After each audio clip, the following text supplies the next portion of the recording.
என்னைத் தேடும் இறைவனே, உம்மை நாடி வருகிறேன். என்னைத் தேடும் இறைவனே, உம்மை நாடி வருகிறேன். மே 8ஆம் தேதி. இன்றைய தியானத்தின் தலைப்பு கர்த்தருடைய நாள். வாசிக்க வேண்டிய திருமறை பகுதி யோவேல் 2ஆம் அதிகாரம் 1 முதல் 11 வரை உள்ள வசனங்கள். சீயோனிலே எக்காளம் ஊதுங்கள், என் பரிசுத்த பர்வதத்திலே எச்சரிப்பின் சத்தமிடுங்கள். தேசத்தின் குடிகள் எல்லாம் தத்தளிக்க கடவர்கள், ஏனெனில் கர்த்தருடைய நாள் வருகிறது. யோவேல் 2ஆம் அதிகாரம் 1ஆம் வசனம். யோவேல் தீர்க்கதரிசன நூலிலே இந்த கர்த்தருடைய நாள் என்ற நாள் 5 முறை குறிப்பிடப்படுகிறது. ஓய்வு நாளைக் குறிப்பிடும்போது இது கர்த்தர் உண்டு பண்ணின நாள் என்று சொல்லி அதை கர்த்தருக்கென்று தனிப்பட முக்கியப்படுத்தி அவருக்கென்று அந்நாளை செலவழிக்க கற்றுக்கொண்டிருக்கிறோம். ஆனால் இந்த கர்த்தருடைய நாள் முற்றிலும் வேறுபட்டது. இது ஒரு பயங்கரமான நாள். எப்படி? அது இருளும் அந்தகாரமுமான நாள். அது மப்பும் மந்தாரமுமான நாள். வசனம் 11, அந்நாள் பெரிதும் பயங்கரமாயிருக்கும், அதை சகிக்கிறவன் யார் என்று கேட்கிறது. வசனம் 1, குடிகள் எல்லாம் தத்தளிக்கக்கூடிய நாள் என்கிறது. இதுதான் நியாயத்தீர்ப்பின் நாள். அவரவர் செய்த பாவங்களுக்குத் தக்கதான தண்டனை கொடுக்கப்படும் நாள். எனவேதான் அது சகிக்கக்கூடாதபடி குடிகள் தத்தளிக்கும் நாள் என்று சுட்டப்படுகிறது. இது வெளிப்படுத்தின விசேஷத்தில் சொல்லப்பட்ட நாளாகவும் இருக்கலாம்.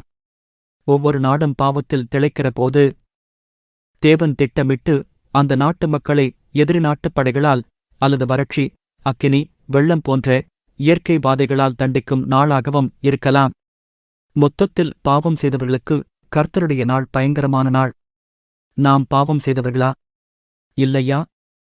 வானிலை மையம் மழைக்காலங்களில் புயல் பற்றிய எச்சரிக்கையை 5, 6, 7, 8 என்ற எண்கள் கொண்ட கொடிகளை ஏற்றி புயலின் அகோரத்தையும் ஆபத்தையும் சுட்டுகின்றன. இந்த கர்த்தருடைய நாளிலும் 8ஆம் எண்ணுள்ள கொடி ஏற்றப்படும். அதைக் கவனித்து பாதுகாப்பைத் தேடிக்கொள்வது புத்திசாலித்தனம். ஆனாலும் அவற்றைக் கவனிக்காமல் ஏனோதானோ என அலட்சியப்படுத்துகிறவர்கள் பேராபத்துக்கு உள்ளாவார்கள். நாம் வாசித்த பகுதியில் குதிரைகளின் சாயலை ஒத்த வெட்டுக்கிளிகளால் ஏற்படும் தாக்குதல் பற்றி சொல்லப்பட்டுள்ளது. அவை திருடன் போல உள்ளே நுழையுமாம். வசனம் 9. இதே திருடன் உவமையை இயேசுவும் சீடர்களும் இந்த நாளைக் குறித்து சொல்லும்போது பயன்படுத்துகிறார்கள். படிக்கவும்.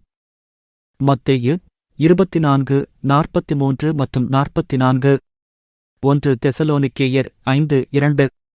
2 பேதுரு 3:10. வெளிப்படுத்தின விசேஷம் 16:15.